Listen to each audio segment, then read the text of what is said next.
Beliau, beliau adalah dosen ekonomi di Departemen Ilmu Ekonomi Fakultas Ekonomi dan Bisnis Universitas Airlangga. Beliau menempuh S2-nya di University of Illinois at Urbana-Champaign, USA, di bidang Policy Economics. Nah, untuk penelitian, tidak usah diragukan lagi, beliau sudah banyak mempublikasikan artikel ilmiahnya pada jurnal-jurnal Q1 di bidang ekonomi. Sekian perkenalan dari saya. Silakan waktunya. Oh ya, teman-teman yang bisa on cam, minta tolong on cam ya. Oke. Saya persilakan kepada Bapak Wahyu Wisnuwardana untuk memberikan materinya. Terima kasih. Ya, Fitri, terima kasih atas perkenalannya yang begitu sangat baik ya. Assalamualaikum warahmatullahi wabarakatuh. Selamat pagi teman-teman semuanya. Eh, Perkenalkan saya Wahyu, saya dosen di Departemen Ilmu Ekonomi seperti tadi yang Bu Fitri sampaikan ya. Saya bersyukur pada pagi hari ini bisa bertemu dengan teman-teman semuanya dan saya dengar dari tim panitia ini adalah the selected ones gitu ya, teman-teman yang terpilih gitu ya. Dari applicants yang cukup banyak, kemudian dipilih beberapa orang saja begitu. Artinya teman-teman punya potensi, teman-teman punya ini ya sesuatu yang lebih gitu ya, sehingga nanti bisa mengikuti part demi part, bagian demi bagian dari bootcamp ini. Ya, saya juga berterima kasih pada teman-teman panitia sudah memberikan kepercayaan ya berkali-kali gitu ya, diberikan kesempatan untuk bicara dengan eh, peserta ya. Oke, hari ini saya kebagian topik pertama ya, berkaitan dengan eh, bagaimana menemukan topik penelitian yang relevan dan menarik. Ya, saya izin untuk share screen ya, teman-teman semuanya. Ya, jadi outline dari materi saya pagi hari ini adalah yang pertama, kita coba refleksikan dulu ya. Sebenarnya penelitian itu apa sih gitu ya? Kenapa anak-anak S1 itu required gitu ya untuk melakukan penelitian. Ya, kita harus merefleksikan dulu sebenarnya penelitian ini apa gitu. Kenapa kita harus gitu ya? Kenapa kita diwajibkan untuk melakukan itu gitu untuk tahapan S1 ya. Yang kedua mungkin saya akan sampaikan secara umum tahapan-tahapan penelitian itu seperti apa. Ya, jadi step by stepnya penelitian itu sebenarnya seperti apa sih gitu secara umum ya. Kemudian yang ketiga, saya akan membahas secara lebih spesifik salah satu bagian dari tahapan penelitian itu, yaitu memulai penelitian, mencari ide penelitian atau mencari ide riset itu sendiri. Ya, yang keempat nanti kita coba kalau ada waktu kita praktik ya, coba kita apa namanya aplikasikan mencari ide penelitian teman-teman semuanya seperti apa gitu. Kalau ada waktu ya. Oke, yang pertama sebelum kita memulai dari semua aktivitas ini gitu ya, kita harus bertanya ke diri kita sendiri gitu ya. Kita refleksikan dulu sebenarnya apa itu yang dimaksud dengan penelitian gitu. Kenapa kita harus melakukan penelitian gitu ya. Jadi kalau kita pahami lebih dalam lagi gitu ya, sebenarnya penelitian ini adalah sebuah proses penemuan informasi baru ya atau pendalaman tentang suatu fenomena gitu. Jadi harapannya dari sebuah kegiatan penelitian itu ada informasi baru yang muncul. Kalau sebelumnya itu adalah sebuah puzzle, sebelumnya itu ada sesuatu yang belum jelas, belum clear, dengan dilakukan penelitian itu kita bisa melengkapi puzzle itu. Jadi ada sesuatu yang baru, ada sesuatu yang terjawab, gitu ya. Nah, itu sebenarnya aktivitas penelitian itu tujuannya itu. Kita harus menjawab sebuah puzzle, sebuah pertanyaan, gitu ya, dari berbagai macam fenomena yang ada di sekitar kita. Kebetulan kalau saya orang ekonomi, gitu ya, jadi puzzle-puzzle yang saya harus jawab adalah puzzle-puzzle yang berkaitan dengan ekonomi, ya bisa dengan terkait dengan pertumbuhan ekonomi, terkait dengan kemiskinan, gitu ya, terkait dengan faktor kelembagaan, ya, macam-macam. Itu puzzle-puzzle yang saya hadapi sebagai orang Ekonomi. Saya nggak tahu, apakah teman-teman ini background-nya ekonomi semua atau bukan? Atau macam-macam? Atau gimana? Tidak hanya ekonomi, banyak. Oh iya. Iya, Oke, oke, oke. Tapi masih social science kan ya, Bu Fitri ya? Atau ada yang science, ada yang saintek begitu? rata-rata social science. Rata-rata social science ya, majority-nya ya. Oke, ya mungkin yang science, yang saintek mungkin bisa ambil kata kuncinya aja ya. Ya. Oke, jadi intinya penelitian itu adalah mencari jawaban, mencari informasi baru dari sebuah teka-teki, dari sebuah puzzle. Ya, itu intinya. Jadi kalau kita melakukan penelitian, ya kita sebenarnya sedang berusaha untuk menjawab sebuah puzzle. Ya, maka dari itu jangan sampai kita melakukan penelitian, mengulang sebuah pertanyaan yang sebenarnya jawabannya sudah jelas.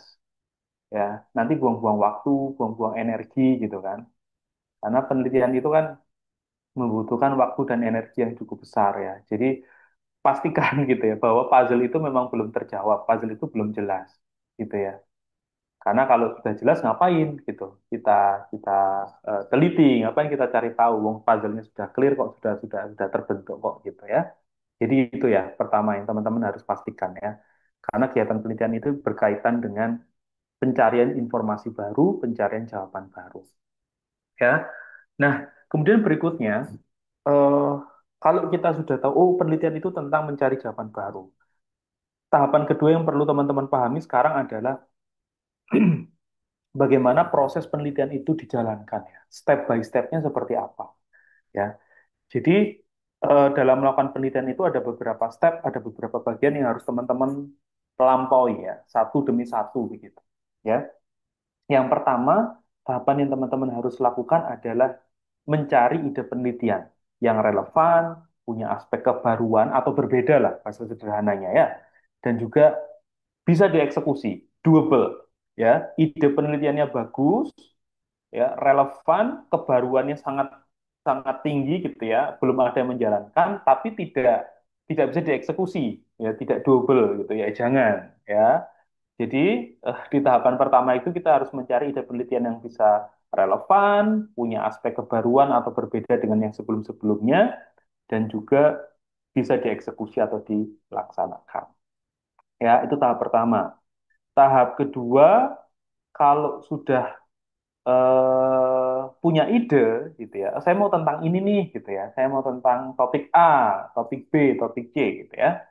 Langkah kedua yang teman-teman harus lakukan adalah melakukan literatur review, membaca artikel, membaca jurnal. Tidak ada pilihan lain ya. Kalau mau menulis, mau melakukan penelitian ya, you have to read, you must read the journals, articles, books gitu ya. Itu sudah pasti. Karena ketika menulis itu kan kita mencoba mengeluarkan apa yang ada di dalam pikiran kita.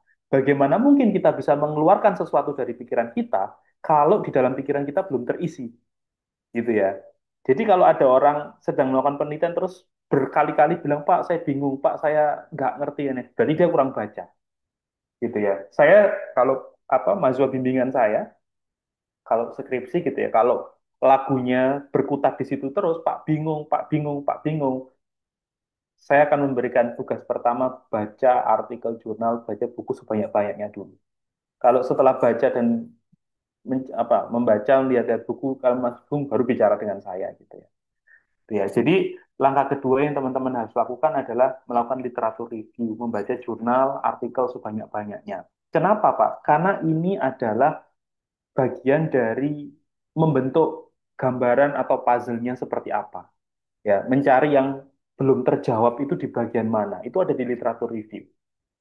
Ya, jangan sampai tiba-tiba saya mau meneliti ini Pak, gitu ya, tanpa literatur review. Ya, akibatnya apa? Apa yang dia tanyakan itu sebenarnya sudah terjawab, sudah terkonfirmasi di penelitian-penelitian sebelumnya bahkan 20-30 tahun yang lalu. Bahwa jawabannya misalnya, ya ada pengaruh gitu ya. Jangan sampai begitu. Kita kayak membuang-buang energi dan waktu kita untuk itu. Ya. Nah, setelah melakukan literatur review, langkah berikutnya adalah menentukan desain penelitiannya seperti apa. Apakah ini mau didekati dengan pendekatan kuantitatif atau akan mau didekati dengan pendekatan kualitatif. Kalau kuantitatif, kuantitatif mana nih gitu ya? Apakah mau regresi berbasis regresi atau mau berbasis impact evaluation atau berbasis apa eksperimen. Nah, macam-macam ya. Kualitatif pun juga begitu. Apakah mau didekati dengan FGD, focus group discussion, atau mau menggunakan wawancara mendalam? Nah, itu ada di desain penelitian. Ya. Nah, setelah ditentukan desainnya mau seperti apa, teman-teman saatnya adalah melakukan eksekusi. Ya, datanya dikumpulkan. Kalau kualitatif ya terjun ke lapangan begitu ya. Kalau kuantitatif kita kolek data-data sekundernya misalnya, kemudian kita analisis datanya. Nah, kalau anak-anak ekonomi biasanya pakai Stata atau R gitu ya. Nah, itu di tahap 4 ini ya. Kemudian tahap 5 kita bisa conclude, kita simpulkan gitu ya. Oh, ternyata ada pengaruhnya. Oh, ternyata tidak ada pengaruhnya. Nah, itu. Sebenarnya ada tahap 6 ya, tahap yang terakhir, menulis ya. Ditulis ya. Sudah dieksekusi gitu ya, di running data, running apa data exercise-nya sudah dilakukan gitu, sudah diketahui jawabannya. Yang terakhir adalah mulai ditulis ya. Sebenarnya mungkin saya lupa ya. Langkah enamnya adalah harusnya adalah mulai ditulis. Kalau teman-teman mulai nulis skripsi bab 1, 2, 3, 4, 5 itu loh. Ya, nah, itu bisa bisa dilakukan. Dan skill atau kemampuan meneliti dan kemampuan menulis itu adalah sesuatu yang berbeda. Bisa meneliti belum tentu bisa menulis. Bisa menulis belum tentu bisa meneliti. Itu adalah dua skill yang berbeda dan apa itu adalah skill yang harus dilatih gitu ya teman-teman. Tidak bisa ujuk-ujuk sekali dua kali terus teman-teman akan nggak bisa. Itu harus di apa dilatih ya sedikit demi sedikit gitu, satu demi satu gitu ya. Dan ini saya alami sendiri ya. Ketika hari ini 2025 saya baca misalnya tulisan saya tahun 2020 atau kurang dari itu ya, saya ketawa gitu ya. Kok pede saya ya gitu ya. Kok ini gitu ya. Itu adalah sinyal bahwa kita itu berproses ya, bahwa kita berproses dari satu tahapan ke tahapan yang lain, dari apa perbaikan dari skill yang level bawah, menengah sampai atas itu. Nah itu adalah tanda ya. Kalau teman-teman menertawakan gitu ya, tulisan teman-teman 4, 5 tahun sebelumnya itu tadi berproses ya teman-teman, apa upgrade skillnya gitu ya. Dan itu terjadi pada saya gitu ya. Kalau saya baca lagi yang beberapa tahun sebelumnya, aduh saya malu gitu ya kadang ya. Tapi ya sudahlah itu bagian dari proses belajar ya. Gitu ya. Jadi nanti kalau teman-teman mau jadi peneliti harus dilatih ya, skill menelitinya jalan, skill menulisnya juga jalan. Jangan sampai kita punya kemampuan untuk menganalisis data dengan bagus tapi tidak bisa dikomunikasikan dengan baik secara bahasa tulis. Nah, nanti audiensnya nggak bisa baca, nggak bisa paham. Jadi hari ini ngomong apa sih gitu. Sebenarnya anak ini ngomong apa toh gitu kan? Ya, itu tahapan-tahapan penelitian. Ya, dan hari ini saya itu dibagi Bu Fitri dan Bu Yesi itu bagian yang nomor 1. Ya, saya kebagian yang ini, mencari ide penelitian yang relevan, punya kebaruan, dan bisa dieksekusi. Dan mungkin nanti sama yang pembicara lain, nanti teman-teman akan belajar desain penelitian, pengumpulan data, saya nggak tahu ya, pokoknya kayaknya ada tahap-tahapan kan, satu persatu gitu kan. Ya, nah hari ini di pertemuan pertama dengan saya ini kita akan bahas yang apa poin ke 1 ini, ya mencari ide penelitian yang relevan, punya kebaruan dan bisa dieksekusi.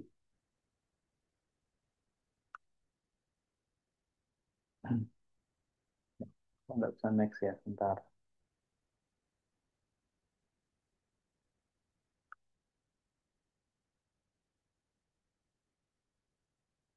Bentar Fitri. Eh, dari tadi ya saya datang telat itu karena komputer saya bermasalah. Bentar. Oke. Oh, oke. Oh, tadi saya bukan PPT ya. Oke, teman-teman. Pertama, ketika kita akan memulai sebuah penelitian, belum memulai semuanya gitu ya. Hal pertama yang harus teman-teman lakukan adalah refleksi dulu, mengidentifikasi ketertarikan topik penelitian teman-teman itu apa. Ya, sakjane saya ini seneng bidang apa sih? Bidang topik apa sih gitu. Itu harus ya, itu harus. Jadi mengidentifikasi apa yang teman-teman suka. Kenapa? Karena kalau teman-teman melakukan penelitian pada topik yang teman-teman tidak suka, nanti berat. Ya, ketika hasilnya tidak sesuai atau ada kendala di salah satu bagian, itu teman-teman akan ogah-ogahan. Ya, akan ogah-ogahan kayak, aduh males gitu kan. Karena tidak didrive oleh keinginan tahuan yang sesungguhnya gitu. Tapi kalau kita di drive melakukan penelitian itu didasari, di drive pada saat sesuatu yang memang kita suka, sesuatu yang kita memang tertarik dan sesuatu yang kita memang penasaran, ada rintangan-rintangan itu kita akan semakin tertantang gitu ya. Loh kok malah gini ya? Kenapa ya? Nah, kayak gitu. Ya, tapi kalau itu tidak didasari atau tidak di drive oleh sesuatu yang sifatnya kita tertarik dari diri kita sendiri, kita penasaran dari diri kita sendiri, itu nanti akan bikin kita capek, bikin kita agak malas gitu ya. Makanya step pertama teman-teman harus tanya ke dirinya dulu nih, teman-teman tuh suka topik apa gitu ya. Topik yang teman-teman suka itu tentang apa. Kalau saya orang ekonomi gitu ya, saya sejak awal sudah sadar, sudah dengan sadar gitu, bahwa saya menyukai topik-topik yang sifatnya itu bersifat pembangunan ya. Jadi ekonomi pembangunan sebutannya gitu ya. Dan saya lebih spesifik tertarik pada isu-isu misalnya di ekonomi pertanian gitu ya. Misalnya kalau di ekonomi itu ada efisiensi produksi, ada isu produktivitas sektor pertanian gitu ya. Saya juga kadang tertarik pada isu-isu infrastruktur gitu ya. Itu. Ya, nah bagi orang ekonomi ada berbagai macam ya. Ada ekonomi internasional bicara tentang foreign direct investment atau FDI, modal asing. Kita bisa bicara tentang ekspor, ya. Ada yang suka bicara tentang isu-isu kemiskinan, ketimpangan, gender, ya, ketimpangan apa namanya, gender gitu ya. Ada yang bicara tentang ekonomi publik misalnya apa dana transfer DAU, DAK, DBH gitu ya, atau dan kesejahteraan masyarakat gitu. Ada yang suka ESDAL, ekonomi sumber daya alam dan lingkungan. Misalnya bicara environmental cost net curve atau EKC ya. Nah, itu setiap orang pasti punya preferensi, punya kesukaan masing-masing gitu ya. Dan itu harus teman-teman identifikasi dulu, teman-teman sukanya topiknya apa. Ya, dan ini juga bisa dinamis ya. Satu tahun yang lalu kita suka A, tahun ini suka B, it's a normal things gitu ya. Sesuatu yang normal aja gitu ya. Tapi yang jelas teman-teman harus identifikasi apa yang teman-teman sebenarnya sedang tertarik atau suka.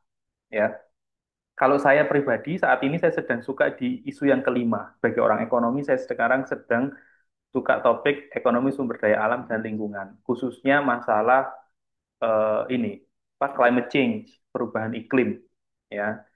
Karena di Indonesia climate change itu cukup berdampak ya. Jadi awalnya saya itu suka sama topik ekonomi pertanian ya. Saya suka sama ekonomi pertanian. Kemudian ketika saya mendalami ekonomi pertanian itu, saya menemukan bahwa ada salah satu variabel yang cukup, ada sesuatu yang faktor yang cukup apa penting mempengaruhi kesejahteraan para petani, yaitu climate change atau perubahan iklim.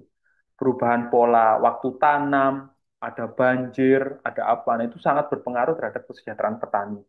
Telisik punya telisik, ini mengarahnya ke climate change, perubahan iklim. Ya, CO2 yang semakin ini gitu kan, itu memporak-porandakan tatanan alam lah ya. Jadi saya mulai bergeser nih dari ekonomi pertanian, geser ke ekonomi sumber daya alam dan lingkungan.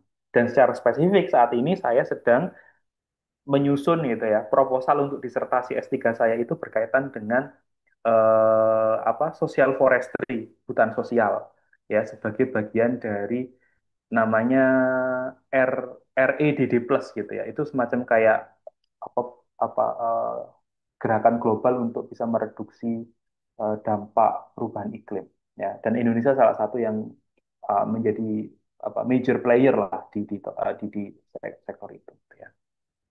Itu ya. Jadi teman-teman harus mengidentifikasi ya sukanya apa. Nah, ini eh, ada beberapa contoh ya dari publikasi saya sebelumnya ya. Saya pernah meneliti tentang eh, cooperative membership gitu ya dari nelayan. Ya, saya suka yang isu-isu gitu-gitu. Ya, orang-orang kelompok marginal gitu-gitu ya. Petani, nelayan gitu. Saya suka yang kayak gitu-gitu.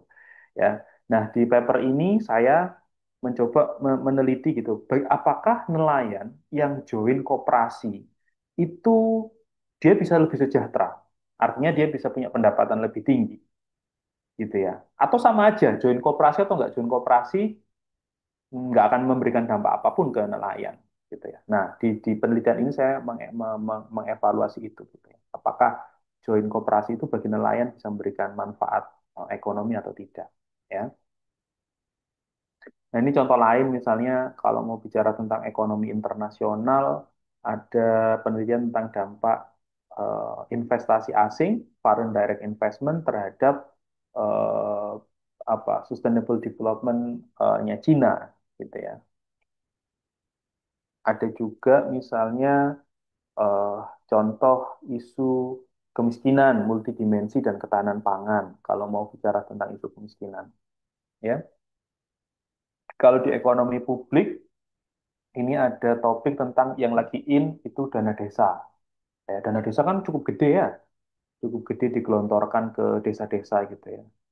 Ya kalau teman-teman amati kan ada semacam guyonan semenjak dana desa itu dikucurkan, misalnya gitu ya, para perangkat desanya jadi lebih sejahtera, ya.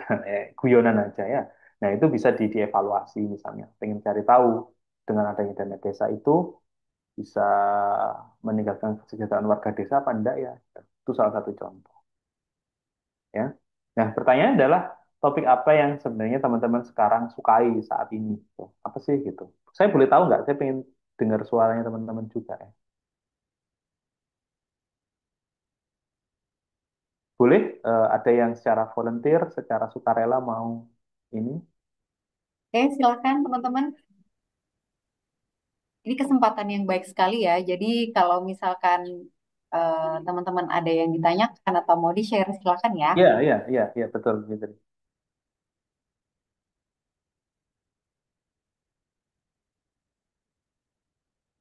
Adakah? Atau saya tunjuk? Saya biasanya cold calling ya.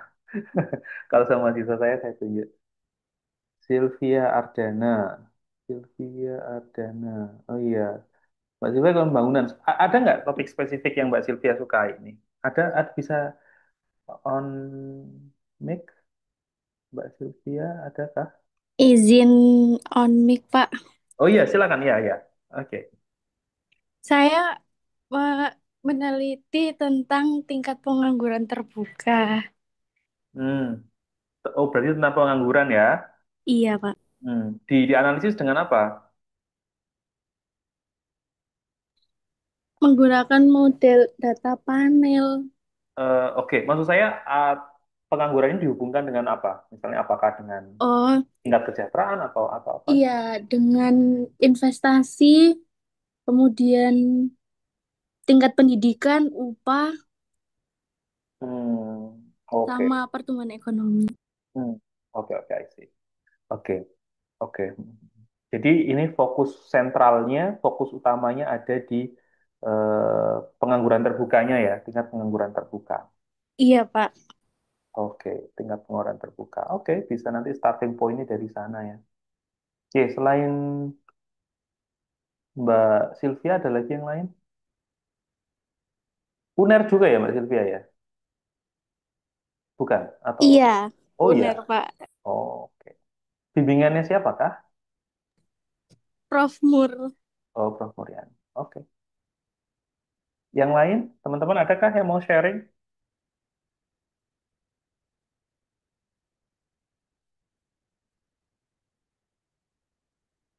Oke, saya tunjuk aja ya. Daripada nggak ada yang ini. Bu Cynthia Dewi ya, Bu Cynthia Dewi.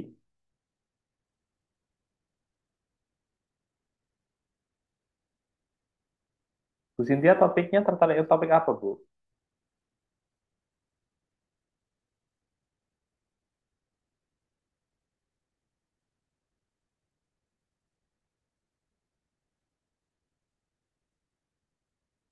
Oh, Bu Cynthia kayaknya kesulitan apa ini ya, on mic ya, ada kendala ya. Hmm. Yang lain, Bu Yesya atau Bu Fitri bisa dibantu nih. Siapa nih kira-kira nih yang ini? Mau sharing ketertarikannya pada bidang apa sih gitu. Bu Yesi deh, saya tertarik. Bu Yesi, kalau Bu Yesi personal tertarik sama apa sebenarnya? Yang topik apa sih yang mendrive ibu semangat gitu untuk meneliti gitu kalau Bu Yesi? Nah, kalau saya sendiri lebih ke environmental economics ya. Memang dari dulu lebih ke situ. Kalau untuk topik spesifiknya menghubungkan antara kerusakan lingkungan dengan kemiskinan. Lebih banyak ke situ sih selama ini. Hmm, Akhir-akhir ini lebih tepatnya. akhir-akhir ini ya. Oke, tapi rumah besarnya adalah ekonomi lingkungan ya. Environmental economics-nya. Oke, menarik, menarik. Kalau yang lain, ibu, bapak, bapak, oh yang bapak-bapak belum ya? Bapak-bapak belum. Mas Wisnu, ini namanya mirip sama saya, Mas Wisnu. Iya, Pak Wahyu.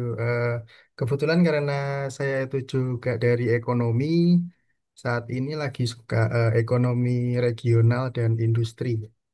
Oh, regional dan industri ya. Ya, Oke. Ada nggak topik spesifik di dalam rumah regional dan industri itu, Pak? Yang yang Mas Wisnu apa sedang fokus gitu? eh, kalau mungkin saat ini lebih ke aglomerasi, Pak. Oh, aglomerasi ya. Ya, Oke, itu topik menarik, Mas. Cocok sama teman-teman Bapeda gitu loh. Teman-teman iya. Bapeda itu bidangnya itu ya aglomerasi, regional, gitu-gitu ya. Oke, terakhir Mas Yosep. Halo, suara saya? Iya, terdengar Mas. Ya Pak, kebetulan saya dari akuntansi syariah Win Surakarta. Oh, akuntansi. Oke, Ya, nah kemarin itu di peminatan itu kan ada 9. Nah, saya itu ambil akuntansi manajemen. akuntansi manajemen. Ya, Hmm, nah oke. untuk topik khususnya itu aku lebih senang ke sistem akuntansi manajemennya. Sistem akuntansi manajemen ya. Oke, oke. Terima kasih Mas Yosep ya. Ya Pak, Saya dari sama-sama. accounting juga ya. Oke, oke. Dari tadi ya, ada yang ekonomi, ada yang accounting gitu ya. Teman-teman ternyata sudah banyak yang tahu gitu ya. Sebenarnya diri ini suka sama topik apa sih begitu ya. Itu bagus ya. Artinya teman-teman sudah punya starting point yang lebih karena teman-teman sudah mampu mengidentifikasi apa yang disukai. Ada loh orang yang ya sudah nggak tahu gitu yang disukai apa gitu. Itu ada gitu ya. Saya bertemu dengan berbagai macam tipikal mahasiswa, ada yang begitu. Ya, bersyukur teman-teman sudah mampu mengidentifikasi apa yang teman-teman sukai gitu ya. Nah, kalau sudah tahu gitu ya, oh saya suka topik aglomerasi misalnya, saya suka topik tentang pengangguran misalnya. Sekarang adalah step berikutnya adalah mulai mencari idenya dulu nih, mencari inspirasi ide, ya. Dan channel untuk mencari inspirasi ide itu ada berbagai macam pintu gitu ya, ada banyak cara untuk mencari inspirasi ide penelitian. Tapi intinya itu kita harus menyerap sesuatu, kita harus apa gathering information gitu. Kita harus mengumpulkan sebanyak mungkin informasi ketika akan memulai sebuah penelitian. Dengan cara apa? Membaca, mendengar podcast, mendengar diskusi orang lain, YouTube gitu ya. Dan juga berdiskusi dengan peers atau teman sejawatnya. Ya, itu adalah cara untuk mendapatkan inspirasi ide. Ya. Nah, bentuknya apa? Bisa datang ke seminar atau perkuliahan gitu ya. Bisa baca koran atau berita, baca jurnal, melihat data-data, sampai observasi personal, lihat sekeliling gitu ya. Itu juga bisa memunculkan inspirasi penelitian. Ya, misalnya membaca koran atau berita tentang yang sekarang di ekonomi itu trade war atau perang tarif gitu ya, perang dagang antara US dengan the rest of the world gitu ya, antara US dengan negara-negara lain di dunia. Nah, itu bisa jadi gitu ya. Ini akan berdampak kemana ya? Gitu kan. Nah, itu bisa jadi awal starting, awal teman-teman untuk menemukan ide penelitian. Tapi intinya adalah teman-teman di tahap ini tuh harus menyerap informasi sebanyak mungkin. Ya, observe apa oh ya observing gitu ya, menangkap informasi itu sebanyak mungkin kemudian diolah di dalam kepala kita. gitu ya. Nah, ini eh, salah satu caranya. Ya, salah satu caranya adalah membaca jurnal berkualitas sebagai rujukan utama penelitian atau bahan replikasi atau bahan ekstensinya. Ya, ini salah satu cara untuk mendapatkan ide penelitian, ya, dengan membaca jurnal berkualitas. Ya, kenapa sekali lagi ini perlu dilakukan? Karena kita ingin memastikan bahwa pertanyaan yang sedang kita tanyakan, yang sedang kita akan teliti, itu memang belum terjawab, gitu ya. Itu memang belum terjawab, belum jelas jawabannya, sehingga dia worth it untuk ditanyakan ulang, gitu ya. Dia worth it untuk diteliti ulang, gitu ya. Jangan sampai teman-teman meneliti, melakukan penelitian, menanyakan suatu pertanyaan yang jawabannya sudah ketemu, jawabannya sudah jelas, gitu ya. Nah, tahu tidaknya seperti itu dari mana? Ya, dari baca jurnal. Ya, oh, topik tentang pengangguran terbuka dan pertumbuhan ekonomi itu sudah sejauh mana ya diteliti? Jangan-jangan pengangguran dan pertumbuhan ekonomi itu sudah firm, sudah fix bahwa jawabannya itu pertumbuhan ekonomi itu bisa reduce atau mengurangi pengangguran. Terus jadinya kita harus bertanya ulang. Lalu kenapa saya tanya ulang lagi ya? Gitu. Ada aspek yang belum jelasnya di mana gitu, sehingga saya harus bertanya ulang tentang pertanyaan ini gitu. Itu harus harus teman-teman pastikan ya. Dan ini tuh ya saya lupa ya, ini konteksnya untuk penelitian akademis ya. Ya, penelitian akademis ya, artinya penelitian untuk kebutuhan skripsi, tesis, disertasi begitu-begitu. Berbeda untuk penelitian untuk policy making, proses pembuatan kebijakan itu berbeda. Kalau proses pembuatan kebijakan ya nggak perlu ada ini, misalnya teman-teman ya dapat tugas untuk lihat pengaruh A ke B, ya ya udah dilakukan aja nggak apa-apa gitu ya, sebagai dasar pengambilan kebijakan gitu. Tapi dalam ranah akademis kita harus tanya apakah pertanyaan-pertanyaan ini sudah terjawab atau belum, gitu ya. Jadi harus ada aspek itunya kalau penelitian akademis, ya. Jadi teman-teman harus pastikan pertanyaan itu belum terjawab dengan jelas, gitu ya. Artinya masih ada ketidakjelasan jawaban dari pertanyaan itu. Ada yang bilang iya, ada yang bilang tidak. Sehingga teman-teman menanyakan ulang itu dalam penelitian teman-teman. Itu harus dipastikan, ya. Dan sampai tadi seperti yang saya kasihkan contoh pertumbuhan ekonomi dan pengangguran misalnya, kalau teman-teman baca di literatur, 10 tahun terakhir, 15 tahun terakhir, 20 tahun terakhir, kemudian teman-teman menemukan evidence yang bukti yang banyak itu ya, penelitian A, penelitian B, C, D, E, F, G sampai Z itu bilang bahwa oh iya ya, bahwa ternyata pertumbuhan ekonomi itu reduce mengurangi pengangguran. Ya wes berarti sudah jelas gitu ya. Jangan ditanya ulang gitu. Jangan ditanya ulang karena itu jelas. Kecuali ada evidence yang campur-campur, ada yang mix gitu ya. Ada yang bilang iya, ada yang bilang tidak gitu ya. Tapi bicaranya dari perspektif mayoritas ya. Mayoritasnya bilang seperti apa dan apakah metodologinya juga juga eh, apa rigor gitu, strong gitu ya. Gitu. Itu harus dipastikan ya. Jadi ketika teman-teman mau melakukan penelitian, teman-teman harus buka rujukan dulu, go to Google Scholar, go to Scopus database, pastikan bahwa pertanyaan penelitian yang teman-teman sedang tanyakan itu memang masih menjadi puzzle, memang masih menjadi sesuatu yang diperdebatkan, memang masih menjadi sesuatu yang belum jelas jawabannya. Ya, kalau itu sudah bukan lagi sesuatu yang diperdebatkan, bukan sesuatu yang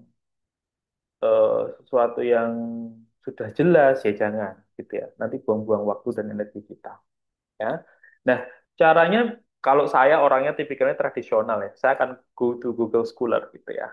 Ada berbagai macam database yang bisa teman-teman gunakan nanti, apalagi generasi yang anak muda sekarang lebih canggih kalau kayak gini-gini ya. Nanti bisa kalian masukkan ke Google Scholar, terus masukkan kata kuncinya gitu ya. Masukkan kata kunci yang teman-teman sukai, misalnya tadi eh, tingkat pengangguran dan pertumbuhan ekonomi, atau misalnya aglomerasi, gitu ya. Masukkan aja di situ. Kemudian restrik periode waktunya 4-5 tahun terakhir lah. Nggak perlu untuk awal-awal ya, tidak perlu 5 tahun ke belakang mundur, nggak perlu menurut saya. 5 tahun terakhir aja lah, 2020 sampai 2025. Ya, tren tentang aglomerasi itu seperti apa? Penelitian aglomerasi. Ya, nanti kalau mau memperdalam, nanti gitu ya, bisa lihat publikasi sebelum 5 tahun mundur lagi bisa, 2010 itu bisa. Tapi untuk awal, cek aja 5 tahun terakhir. Tren tentang topik aglomerasi itu seperti apa. Ya, nah setelah itu kita bisa pilih jurnal atau artikel yang sesuai ya dengan pertanyaan penelitian yang sedang kita tanyakan, gitu ya. Nah, kemudian apakah langsung perlu baca semuanya, Pak? Enggak. Ya, enggak. Artinya untuk awal-awal kamu skimming, teman-teman skimming saja udah bisa ya. Skimming dulu, abstrak, conclusion-nya seperti apa. Oh, kalau sesuai atau sama, simpan dulu. Ya, simpan dulu, save dulu. Ya.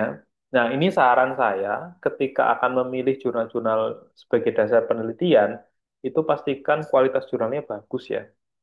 Kalau di Scopus ada di range kuartil 1, kuartil 2 lah. Ya. Kalau di Sinta ada di Sinta 2 lah. Ya. Nah, kemudian setelah teman-teman baca skimming, kemudian teman-teman save, teman-teman download, gitu ya. Saatnya nanti akan buat katalog literatur. Katalog literatur itu kayak semacam list of articles yang sudah teman-teman baca, ya. Nanti itu bisa menjadi kayak map, gitu ya, peta penelitiannya seperti apa, ya. Nah, kemudian kalau tadi lewat Google Scholar ya, database yang besar gitu ya. Nah, cara kedua untuk mencari ide penelitian itu juga bisa dengan langsung mengambil dari eh, jurnal yang teman-teman apa di bidang teman-teman, gitu ya.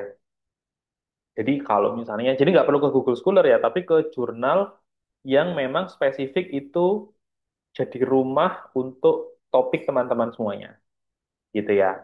Kalau di Google Scholar kan acak ya, kata kuncinya dimasukin. Nah, kalau yang ini bisa masuk ke jurnal spesifik yang memang itu menjadi konsentrasi keilmuan atau topik yang teman-teman sedang teliti. Kalau di saya misalnya, itu ada jurnal bagus misalnya JEPI, Jurnal Ekonomi Kuantitatif eh, Terapan, ya, JEKT, bukan ya? Iya, ada JEPI, JEPI punya UI, ya, Jurnal Ekonomi Pembangunan Indonesia apa-apa gitu ya, saya lupa. JEPI, ada namanya Jurnal Ekonomi Kuantitatif Terapan punyanya UNUD, Udayana, ya, ada jurnal ekonomi studi pembangunan. Nah, di masing-masing jurnal itu gitu ya, itu adalah dia adalah leading journals di bidang masing-masing. Nah, teman-teman bisa langsung masuk ke sana, ya, langsung masuk ke sana, langsung masukkan kata kuncinya, ya, pilih periode publikasi 4-5 tahun terakhir lah, kemudian pilih jurnal yang sesuai, kemudian lakukan proses skimming, dan yang terakhir jangan lupa buat katalog literatur. Ya, nanti saya kasih contoh ya katalog literaturnya seperti apa. Nah, ini contoh saja ya. eh, Bagaimana mencari inspirasi ide penelitian di Google Scholar. Kalau misalnya teman-teman tidak tahu ya, jurnal yang bagus di bidang topik yang teman-teman pilih itu apa, berarti ya masuknya lewat Google Scholar aja, ya. Cari kata kunci yang sesuai dengan ketertarikan teman-teman. Misalnya infrastruktur Indonesia gitu ya, infrastruktur Indonesia, ya. Terus restrik misalnya mulai tahun 2020 gitu, ya, di sebelah kiri sini, ya. Itu kan bisa kita eh restrik ya,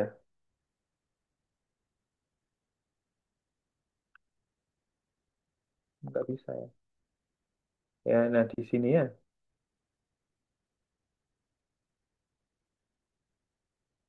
Ya, ini kita restrict 5 tahun terakhir, ya 2020 sampai 2025 misalnya. Ya, itu bisa.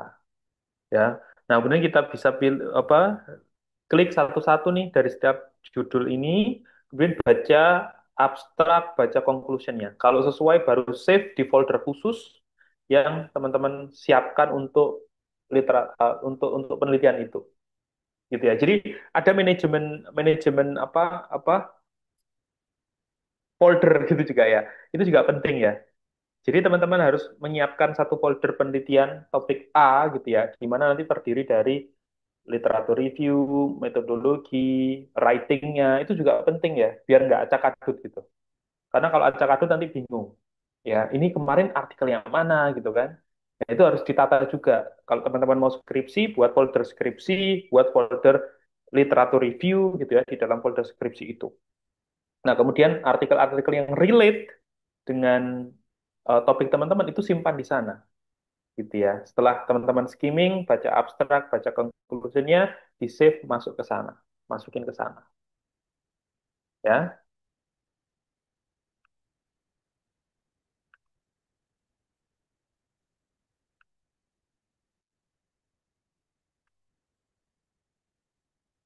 Oke, terus, nah berikutnya ini bisa masuk ke database Scopus, ya. Teman-teman bisa masuk ke database Scopus, ya. Kalau mau nggak lewat Google Scholar, pintu kedua bisa melalui database Scopus, gitu ya. Kemudian teman-teman bisa masuk ke source, ya. Jadi masuk ke Scopus source yang ini, ya, yang ini ya. Teman-teman pilih source ini, ya. Kemudian muncul ya. Pastikan di sini titel jurnalnya, kemudian masukkan nama jurnalnya, ya. Kemudian nah nanti akan muncul di sini. Ya, untuk memastikan kuartil ini ya, untuk memastikan kuartil, kualitas jurnalnya, apakah dia ada di Q1, Q2, atau Q3, atau Q4, ya. Nah, kalau ini misalnya jurnalnya Economics and Sociology itu ada di mana ini kursornya? Oh, ini. Ada di 9 ada di 91% ya. Berarti dia ada di Q1 ya. Karena kan Q1 itu antara 75 sampai 100% ya. Nah, itu ada di Q1. Kalau Q2 berarti 51 sampai kurang dari 75 lah. Ya, itu untuk memastikan ada di posisi kuartil berapa jurnalnya. Ya, apakah jurnal itu jurnal bagus apa enggak. Karena bagi orang yang belum terbiasa melakukan penelitian kan susah ya mengidentifikasi ini jurnal bagus apa enggak ya. Gitu. Nah, salah satu cara ceknya ada di sini, di Scopus. Kalau memang dia terdata di database Scopus. Gitu ya, ada di Q1, Q2. Gitu. Ya. Terus cara kedua untuk memastikan bahwa jurnalnya itu bagus adalah lihat histori jurnal itu terbit, artikel itu terbit, gitu ya. Maksud saya nanti di saya ini kan dulu ya, saya kasih.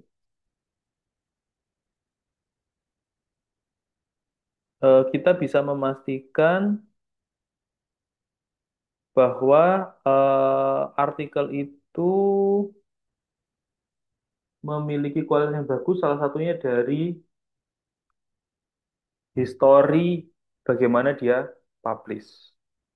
Ya, jadi misalnya nih, saya mau share screen ya, izin share screen sebentar ya. Jadi selain lihat, oh Q1, Q2 di database Scopus gitu ya.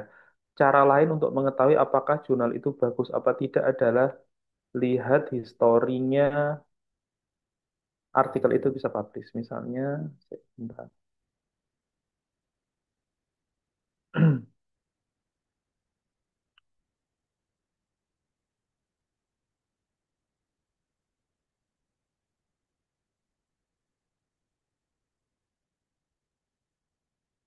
bentar ya.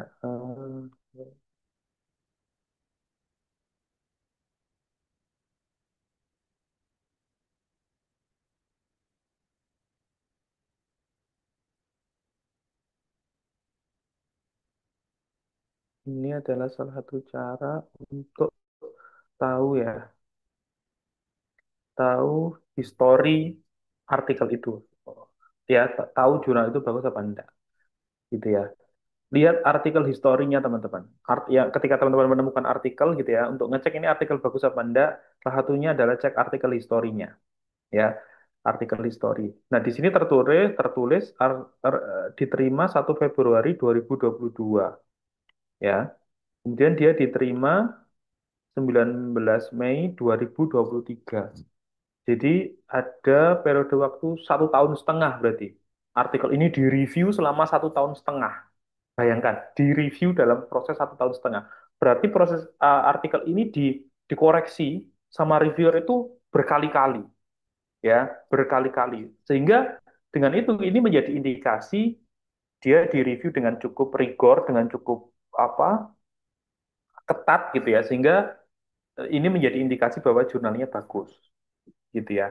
Tapi case kalau artikel historinya itu adalah diterimanya 1 Februari 2022, accepted-nya 1 Maret misalnya, 1 bulan gitu ya. Nah itu saya tidak mau menyalahkan 100%, tapi kalau saya pribadi itu akan mempertanyakan gitu ya. Saya akan mempertanyakan itu gitu, mempertanyakan sejauh serigid mana gitu ya proses reviewnya. Karena proses review yang rigid, yang rigor, yang ketat itu pasti takes time, butuh waktu gitu ya.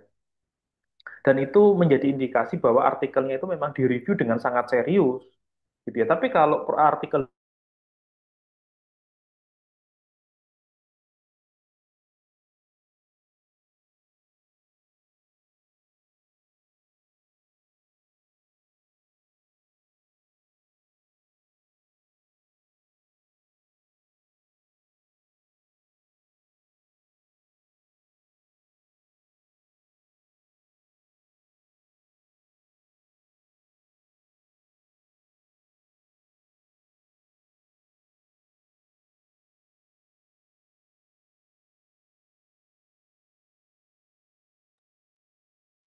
Teman-teman ditunggu sebentar ya. Sepertinya koneksi Bapak Wahyu ada kendala.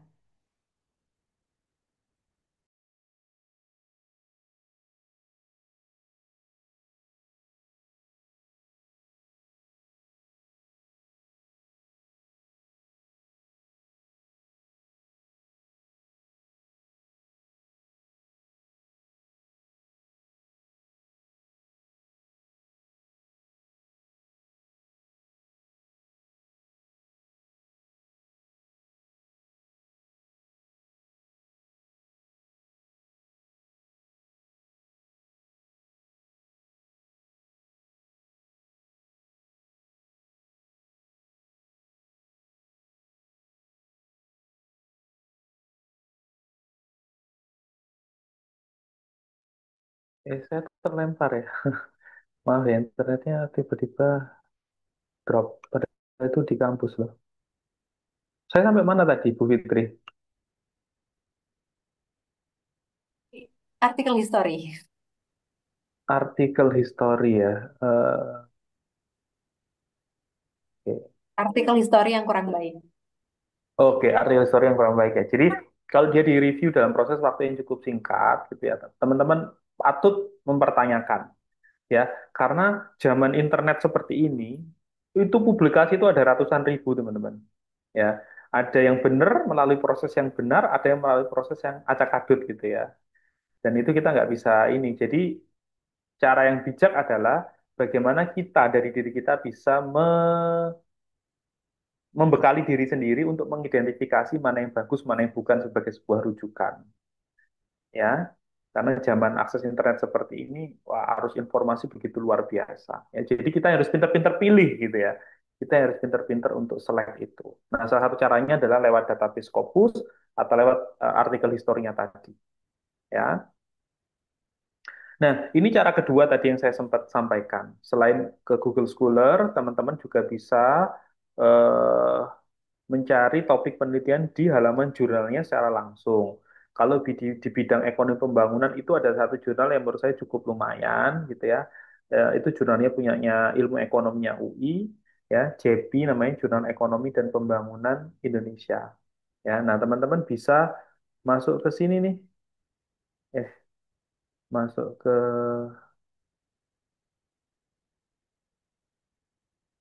nggak bisa ya.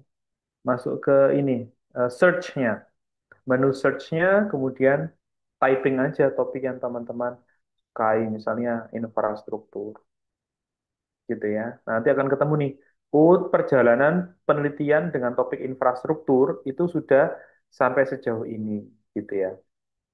Apakah saya layak untuk mempertanyakan penelitian dengan pertanyaan seperti ini? Nah, itu kembalikan lagi, gitu ya.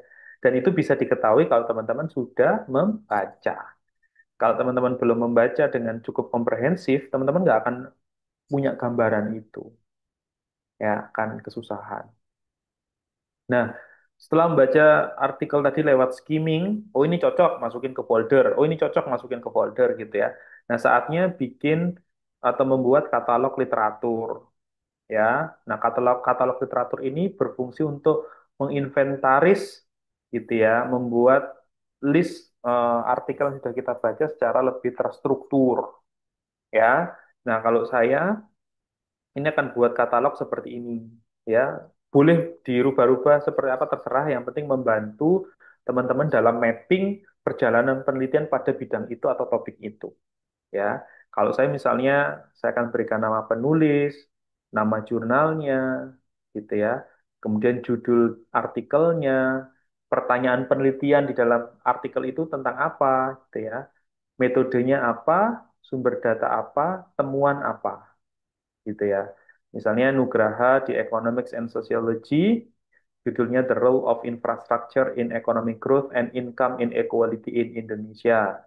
Pertanyaan penelitiannya adalah, apakah ketersediaan infrastruktur itu berpengaruh terhadap pertumbuhan ekonomi dan ketimpangan pendapatan di Indonesia? Dia dianalisis menggunakan analisis regresi dan data panel, dengan sumber datanya dia adalah dari BPS. Temuannya, findingnya adalah infrastruktur meningkatkan pertumbuhan ekonomi dan menurunkan ketimpangan pendapatan. Kemudian ada satu kolom lagi sebenarnya, kalau saya ya, additional notes gitu ya, catatan tambahan.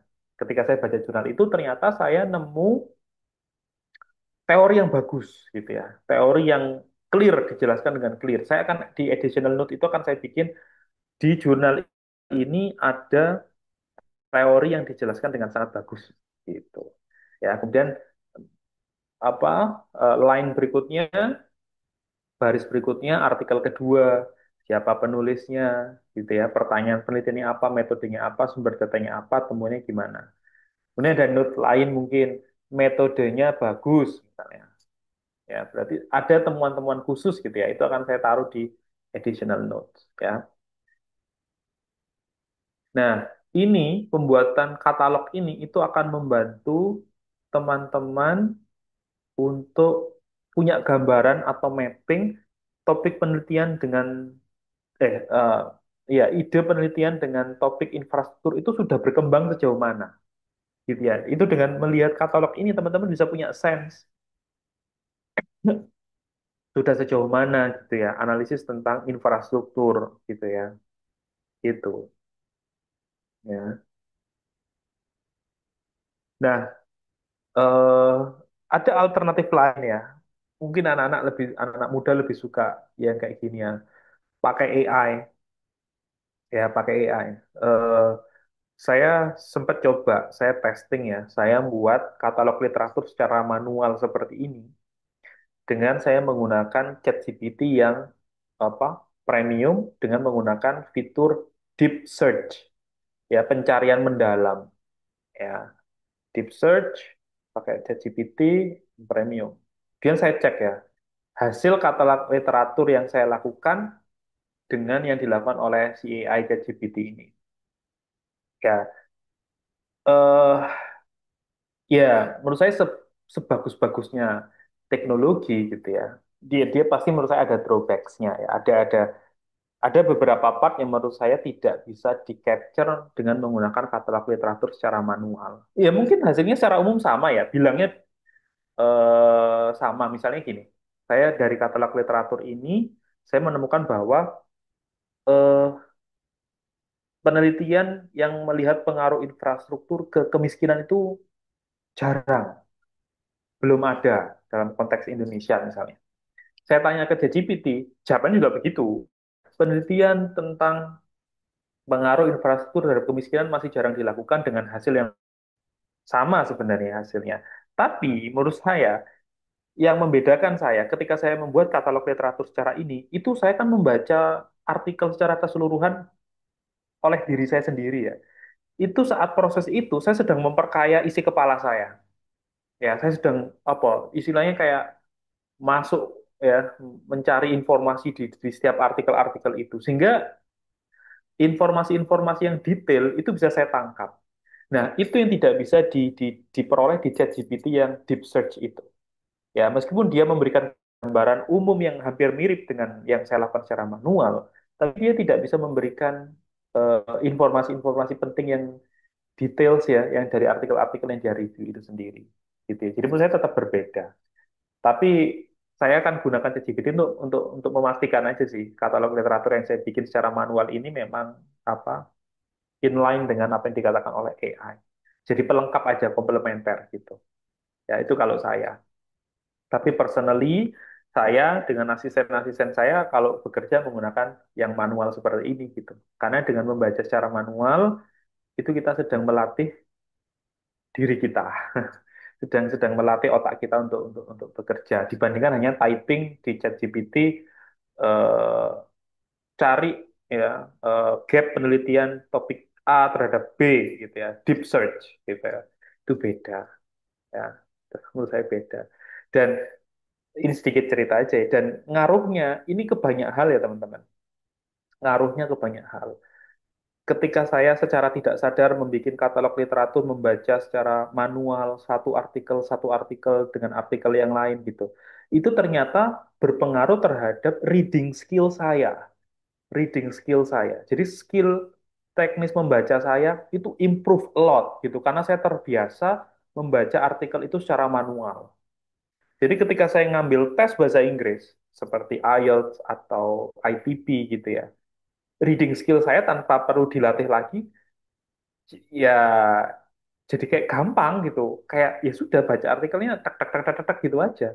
Cepat gitu. Karena saya terbiasa membaca secara manual. Dan saya rasakan akhir-akhir ini, oh iya ya, dulu saat saya terbiasa dengan dunia penelitian, reading itu kayak capek gitu ya, kayak karena ya itu tidak terbiasa. Tapi setelah bergelut dengan dunia penelitian, baca artikel satu demi satu, ternyata spillover effect-nya itu ada di reading skill saya yang berkembang cukup pesat menurut saya. Dan itu tidak terasa sampai saatnya saya kemarin itu ngambil tes-tes bahasa Inggris gitu ya. Baru saya kerasa saya tidak perlu effort usaha yang cukup gimana-gimana untuk mengerjakan reading section questionnya gitu. Karena ternyata saya baru sadar, oh iya ya, karena saya terbiasa baca artikel, makanya saya tidak struggle di reading section bahasa Inggrisnya gitu. Nah, itu satu manfaat menurut saya ketika kita bikin katalog literatur secara manual ini dibandingkan menggunakan AI. AI mungkin cepat gitu ya. Mungkin dia dia bisa memberikan jawaban secara instan, tapi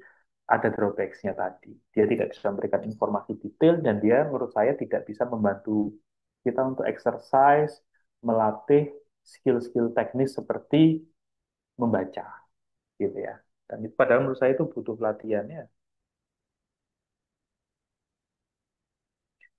Oke, kalau tadi adalah eh, mencari ide penelitiannya, gitu ya. Cari ide penelitiannya, melihat sejauh mana perkembangan penelitiannya. Nah, sekarang adalah kita harus cek nih, ya, bagaimana relevansinya ide penelitian itu. Ya, dengan bertanya pada diri kita, itu apakah penelitian ini, isu ini tuh masih penting untuk Indonesia?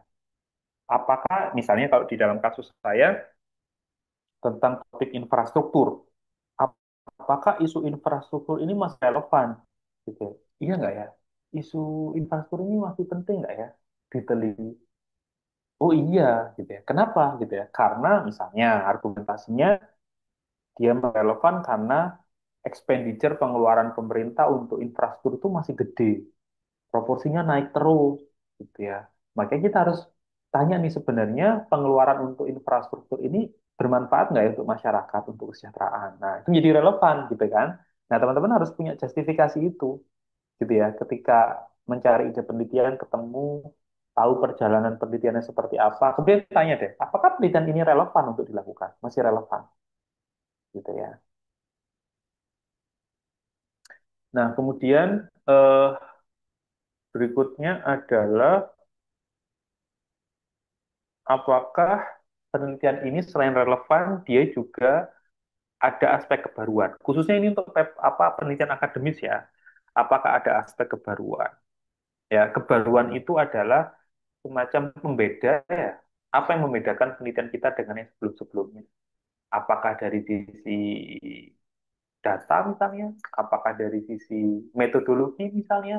Apakah dari sisi teori, cara pandang yang berbeda misalnya? Ya. Nah, proses literatur review secara mendalam dimulai pada tahap ini gitu. Ya, dari katalog ini tuh kita bisa identify gitu ya. Kita bisa identifikasi sebenarnya pembeda kita dengan yang sebelum-sebelumnya itu akan ada di mana. Ya, dari sisi metodologinya kah atau dari sisi datanya gitu ya. Nah, itu yang akan kita cari jawabannya dari proses pembuatan katalog literatur gitu ya. Nah, pembeda itu bisa macam-macam, teman-teman. Bisa dari sisi misalnya evidence gap. Jadi ada gap dari sisi buktinya. Buktinya bilang ada yang berpengaruh, ada yang tidak. Tapi dari jurnal yang rigor ya, dari jurnal yang bagus ya. Teman-teman bilang ada yang jawabannya iya, ada yang tidak, Pak. Tapi dari jurnal-jurnal yang tidak kredibel, ya nggak bisa. Ya. Jadi evidence gap atau pembeda dari sisi hasil atau bukti itu harus datang dari jurnal yang kredibel. Ya, ada satu penelitian yang bilang bahwa infrastruktur berdampak terhadap pertumbuhan ekonomi. Ada satu strand of literatur yang bilang bahwa infrastruktur itu tidak berdampak terhadap pertumbuhan ekonomi. Nah, ini kan ada evidence gap ya. Ada yang bilang iya, ada yang bilang tidak. So, kita akan examine pertanyaan penelitian ini. Kita akan exercise pertanyaan penelitian ini. Gitu. Ya, itu seperti itu ya, evidence gap. Kemudian misalnya dari sisi metodologi, ya dari sisi metodologi. Ya, jadi penelitian terdahulu itu kalau teman-teman semua atau kualitatif semua. Wah, kok kuantitatif nggak ada ya? Oke, saya akan tanya pertanyaan penelitian yang sama, tapi metode saya akan berbeda. Misalnya saya akan pakai impact evaluation deh atau evaluasi dampak, gitu ya. Itu bisa, ya. Misalnya pembedanya dari sisi metodologi. Atau tadi dari sisi theoretical gap, ya. Di sini misalnya teman-teman tambahi teori gitu ya, teori yang dipakai. Teorinya solo semua, atau teorinya Becker semua. Ya, kalau pertumbuhan ekonomi solo gitu ya. Atau Becker teori human capital atau model manusianya Becker. Ya, kok nggak ada teori lain ya? Misalnya teori sosiologi yang dikombinasikan dengan ekonomi. Saya mau pakai lens cara pandang itu gitu. Bisa. Ya, artinya ada poin yang bisa membedakan ya antara satu dengan yang lain. Ya. Nah, ini penjelasan tadi ya, ada evidence gap, ya ada knowledge gap, ada practical gap, ada methodology gap, ada empirical, ada population gap. Ya. Nah, kemudian yang berikutnya adalah apakah eh, ide penelitian ini selain relevan dan ada aspek kebaruannya juga bisa dieksekusi, bisa doable lah, gitu ya. Nah, eksekusi riset itu adalah maksudnya dia bisa dieksekusi kalau datanya ada, ya, dan apakah metode ini bisa dijangkau apa enggak. Mau pakai metode yang advance sebagai kebaruan dari sisi metodologi, tapi itu tidak diajarkan di S1 misalnya. Ya kalian berat di kalian nanti. Gitu ya. Artinya meskipun oke tapi tidak doable. Dan ini biasanya menjadi ranahnya dosen pembimbing kalau skripsi itu. Karena dosen pembimbing itu yang sudah tahu kan, oh penelitian dengan topik ini datanya ada apa enggak. Oh metode ini cocok nggak sama anak mahasiswa bimbingnya. Nah ini ranahnya dosen pembimbing yang bisa memberikan judgement, justifikasi apakah ini iya atau tidak untuk pembimbing. Maksudnya untuk mahasiswa yang dibimbing gitu ya. Dosen akan apa? Tahu ya. Oke, ini topiknya bagus, terkini, ada kebaruannya, tapi ini datanya enggak ada. Ayo Mas, ganti yang lain Mas. Gitu. Mbak, ganti yang lain Mbak. Gitu kan? Nah ini ranahnya biasanya ranahnya menjadi ranah dosen pembimbing, ya. Metodenya, metodenya sudah diajarkan apa tidak, gitu. Ya, ini ranahnya pembimbing. Itu kenapa teman-teman harus punya mentor, teman-teman harus punya pembimbing, gitu ya, dalam hal penelitian. Karena itu untuk menentukan hal-hal semacam ini. Ya. Nah, itu tadi mencari ide penelitian dari database artikel seperti Google Scholar, Scopus, jurnal, gitu ya. Itu pintu yang pertama. Ya. Ada pintu lain untuk mencari inspirasi ide penelitian, ya, sebagai apa landasan awal lah, yaitu berangkat dari data-data, ngecek datanya dulu, gitu ya, ngecek datanya dulu, ada nggak data yang menarik, gitu ya. Nah, ini kebetulan contohnya ekonomi ya, karena saya orang ekonomi. Ya. Nah, di ekonomi itu ada data-data yang menarik ya, data-data mikro tingkat rumah tangga misalnya survei sosial ekonomi nasional, Indonesian Family Life Survey atau IFLS, kemudian survei perusahaan Bank Dunia, World Bank Enterprise Survey, atau data Indonesia Database for Policy and Economic Research atau Indonesia Indodapur namanya ya.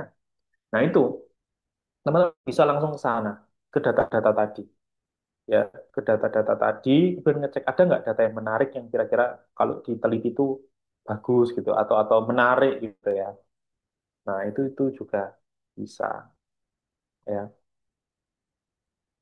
Nah ini kalau di BPS itu ada data sensus penduduk, survei angkatan kerja nasional, survei sosial ekonomi nasional, sensus pertanian, perdagangan, gitu ya, itu macam-macam.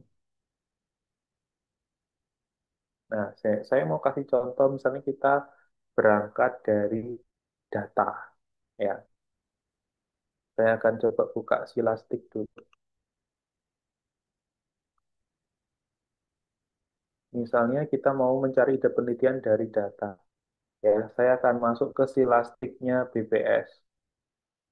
Ya, Silastik ini semacam apa portal untuk data data mikro punyanya BPS ya, teman-teman. Ini buat anak-anak ekonomi khususnya ya. Kalau mau mengakses ini, teman-teman harus buat akun dulu, ya. Nah, ini kebetulan saya sudah buat akun ya. Jadi saya masuk. Saya masuk ke data mikro, saya masuk ke statistik ekonomi, kemudian saya masuk ke misalnya ini, survei tahunan perusahaan industri besar sedang, misalnya ya. Kemudian ada survei tahunan perusahaan industri manufaktur. Nah ini ada contoh layout datanya. Nah itu ada di sini. Nah teman-teman bisa lihat di sini, ya. Nih contoh layout data dan kuesioner. Terlihat ya, Bu Fitri ya, Bu Yesi, kelihatankah? Lihat tapi masih ini, masih loading. Oh, masih loading ya. Oke. Sudahkah? Sudah. Oh, sudah ya.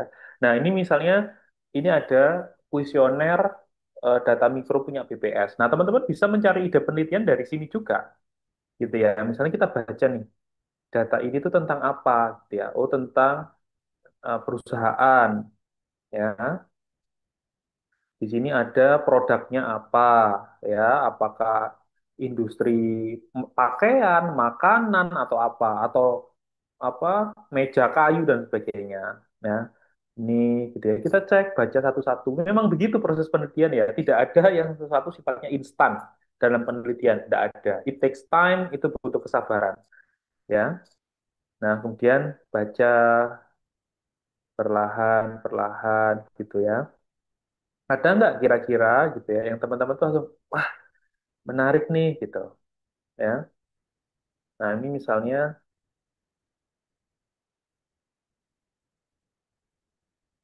Kemarin saya tuh ada. Nah, ini misalnya ada sertifikat standar nasional SNI, SNI produk, SNI manajemen lingkungan, SNI manajemen lain, sama SNI yang lain. Misalnya teman-teman, SNI ini ngaruh nggak ya ke performa perusahaan misalnya? Kan bisa aja, ya kan? Nah, itu bisa ya, standar nasional Indonesia itu ngaruh nggak sih sebenarnya gitu? Atau misalnya eh, ada nggak ya? Yang mana ada pakai?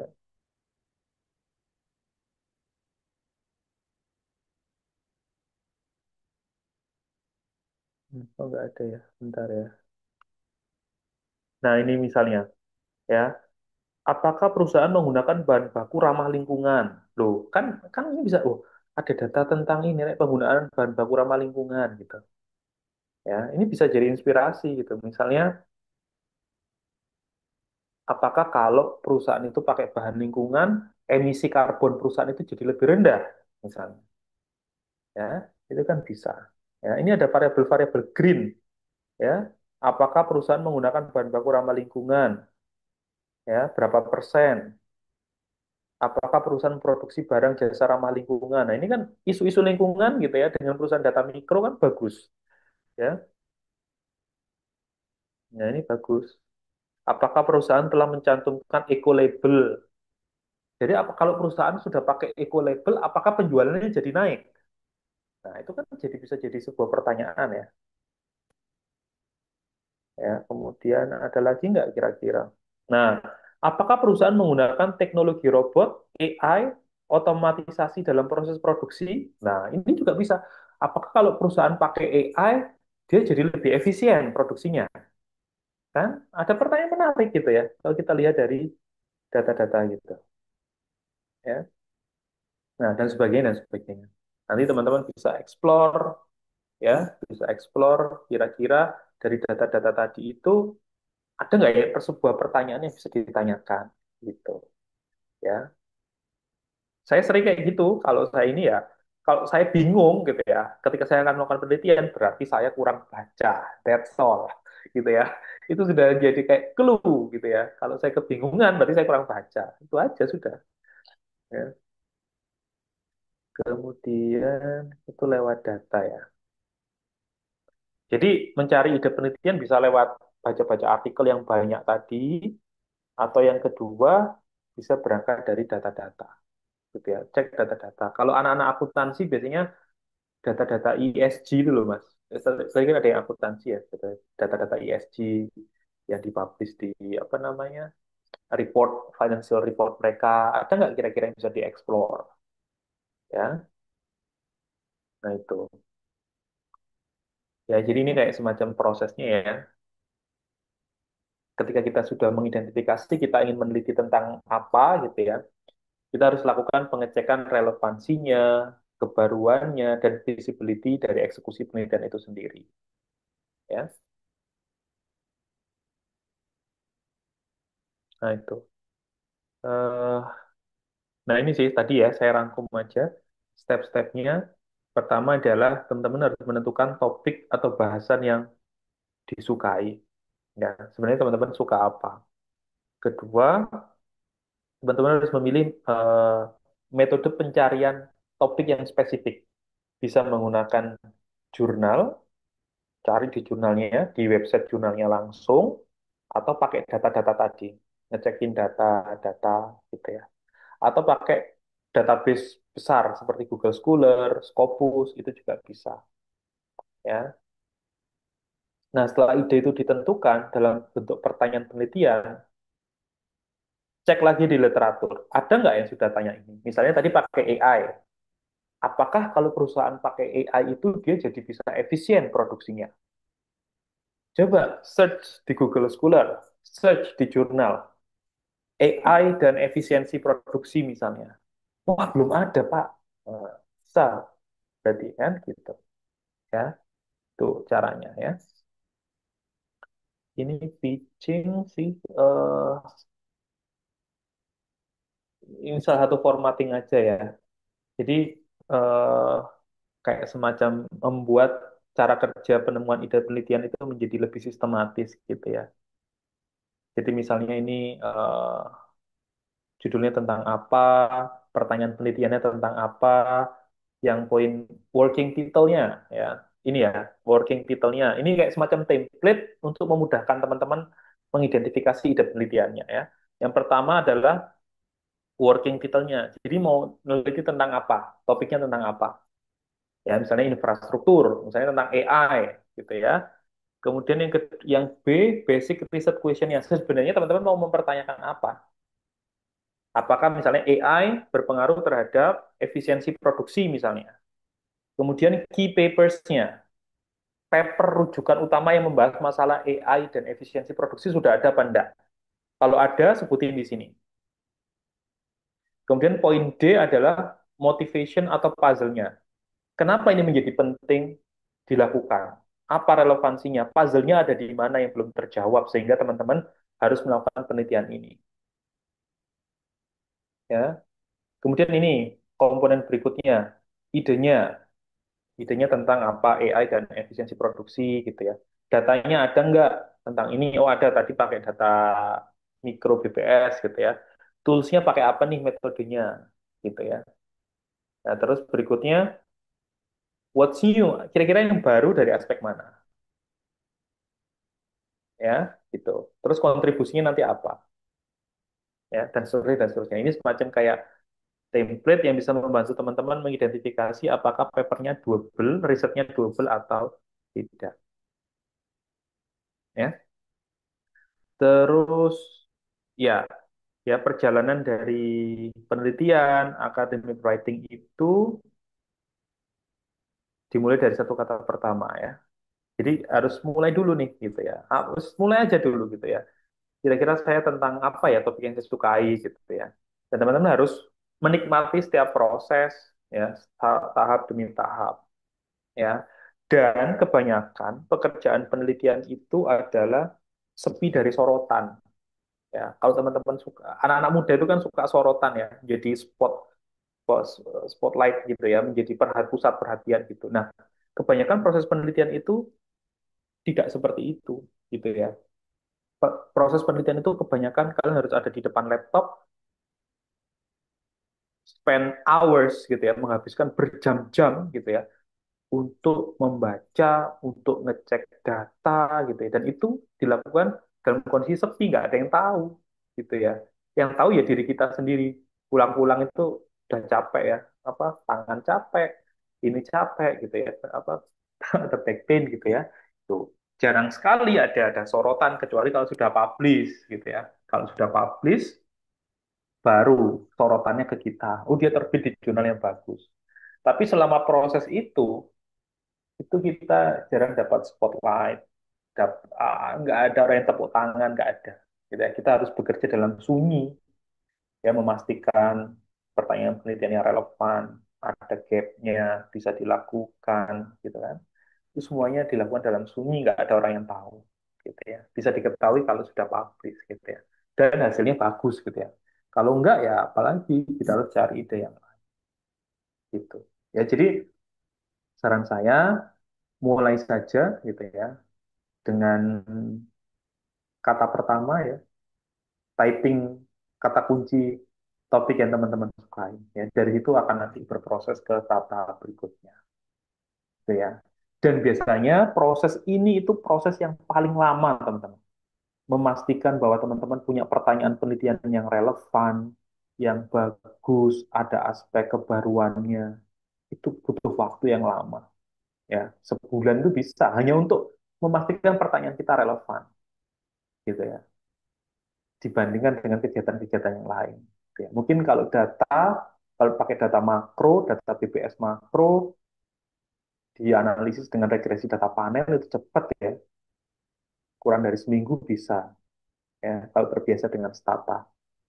Tapi proses mencari pertanyaan penelitian itu biasanya yang yang yang lama gitu. Karena ini kita memastikan, karena ini pondasi ya. Kenapa ini ditaruh di pertemuan pertama? Karena ini pondasi ya. Pondasinya. Kalau pertanyaan penelitiannya sudah tidak menarik, tidak relevan, tidak ada kebaruan, ya buat apa kita buang-buang waktu dan energi kita. gitu ya. Jadi itu saja mungkin dari saya. Selamat menempuh perjalanan menjadi seorang peneliti buat teman-teman semuanya ya. Good luck. Itu aja Bu Fitri, Bu Yesi, mungkin kalau ada mau sesi tanya jawab silakan. Ya. Terima kasih Pak Wahyu materinya, materi yang sangat insightful. Saya saja banyak mendapat pencerahan. Ada hal-hal yang ternyata oh harusnya seperti ini gitu. Oh ya, tadi selanjutnya ini ada sesi diskusi. Ini juga sudah ada ya Bapak Wahyu yang kirim pertanyaan yang pertama. Saya bacakan ya. Oh, silakan Bu. Maaf Pak, mau tanya, semisal ada topik yang kita merasa tertarik, pertanyaan dari Elvi Idis, tetapi belum terjun untuk melakukan penelitian. Itu bagaimana Pak pemecahan masalahnya? Ada Mau langsung topik. dijawab? Oke, nggak apa-apa. Oke, Via, ini via jalan chat. ya. Oke, oke, oke. Oke, ada Mbak Elvi Idis ya. Pertanyaannya, Pak, kalau misal ada topik yang kita merasa tertarik, tapi belum terjun untuk melakukan penelitian, itu bagaimana Pak pemecahan masalahnya? Baca, ya, baca lebih banyak lagi, baca lebih dalam lagi.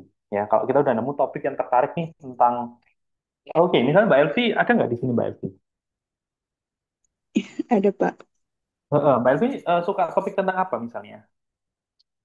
Eh, Sekarang ini saya tertarik itu, Pak, dengan permasalahan yang saat ini masih mungkin banyak sudah itu, Pak, dianjurkan pemerintah jalan keluarnya, tapi belum dilegalisir dengan baik. Misalnya itu permasalahan pemisahan jenis sampah. Eh, Oh, ya. mm-mm. Jadi berdasarkan observasi sederhana itu biasanya itu penanganan sampah yang belum baik itu biasanya di negara berkembang. Mungkinkah itu berhubungan dengan IPM, Pak? Sekian Nah, oke, oke, Bu Elvi. Menarik Bu Elvi. Pemisahan sampah gitu ya. Dan itu tidak berjalan dengan bagus di negara berkembang. Itu sudah observasi yang cukup dalam loh, Bu Elvi. Bu Elvi sudah melihat pola ya, sudah melihat pola. Pemisahan sampah itu kok kita nggak disiplin ya, gitu kan? Sementara teman-teman di negara maju itu kok disiplin. Kira-kira kenapa kan gitu, ya kan? Nah, untuk mencari kenapa gitu, Bu Elvi tadi sudah berhipotesis bahwa itu adalah IPM, ya kan? Secara nggak langsung kan? Kira-kira kayak ini karena IPM deh Pak, pembangunan manusianya, tingkat development manusianya gitu. Nah, langkah berikutnya berarti Bu Elvi harus memastikan di literatur nih, ada nggak lens secara pandang yang melihat bahwa memang pembangunan manusia, kualitas manusia itu bisa mempengaruhi perilaku behavior seperti itu gitu. Diperdalam dulu Bu, apa topik tentang apa trash separation dengan IPM gitu ya. Coba diperdalam dulu ya literaturnya. Ya, semakin nanti Ibu dalam, ini biasanya akan semakin tercerahkan gitu Bu Elvi ya. Saran saya baca dulu aja Bu lebih banyak terkait dengan uh, trash separation atau pemecahan sampah tadi ya. Pemisahan sampah tadi ya. Uh, gitu. Apakah biar kita bisa tahu ya apa pemisahan sampah ini penelitiannya bergeraknya ke arah mana? Apakah ke arah intervensi perilaku atau perspektif yang lain gitu ya atau perspektif yang lain gitu ya. Jadi harus dilakukan literatur review dulu secara mendalam, dibuat tadi ya pakai Google Scholar atau pakai apa namanya jurnal langsung gitu ya yang membahas tentang sampah begitu, kemudian dibuat katalognya Bu Elvi, biar kita tahu pergerakan penelitian pembuangan sampah yang dipisahkan ini arahnya kemana gitu. Ya nanti dari situ baru kita bisa menentukan nih sebenarnya Bu Elvi mau mengisi yang mana gitu, mau mengisi yang hipotesis IPM tadi atau gimana gitu ya. Jadi harus tahu puzzle bentuknya Bu, mapnya dulu tentang penelitian pemisahan sampah itu mapnya seperti apa yang sudah terjawab, apa yang belum, ya puzzle-nya harus kelihatan dulu, gitu. Dan itu bisa diketahui kalau kita sudah baca dengan cukup komprehensif, ya. Itu ya Bu Elvi ya, semoga menjawab. Baik, terima kasih, Pak. Sudah terjawab. Jawabannya sangat mencerahkan sekali. Terima kasih, Pak. Good luck Bu Elvi. Topiknya menarik. Saya kadang juga ngamati ya pribadi ya, kenapa kita susah banget untuk separate sampah. Topiknya menarik, menarik, sangat menarik itu. Oke Bu Fitri. Ada pertanyaan lain kah? Oke, teman-teman, ada pertanyaan yang lain kah? Sebagai informasi lagi ya, teman-teman, kita di setiap minggunya akan ada challenge. Jadi Bapak Wahyu, eh, untuk yang pertemuan pertama kan kita tentang menemukan topik penelitian yang sesuai ya. Jadi challenge minggu ini juga sesuai dengan topik, sesuai dengan materi yang disampaikan. Di akhir Hmm. pertemuan nanti diharapkan teman-teman sudah bisa membuat mini artikel atau suatu insight, nanti juga akan dikumpulkan. Gitu. Silakan teman-teman.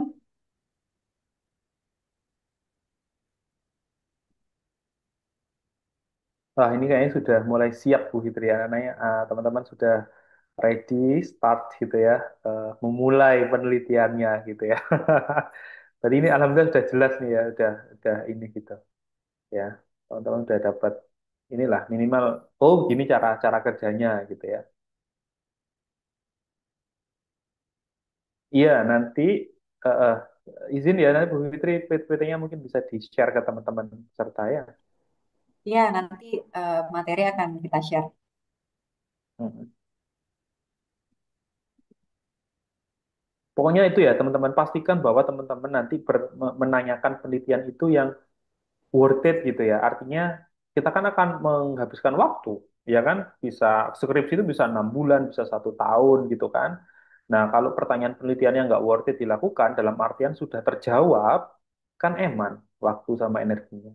Ya, jadi pastikan pertanyaan penelitian itu memang bagian dari sebuah puzzle.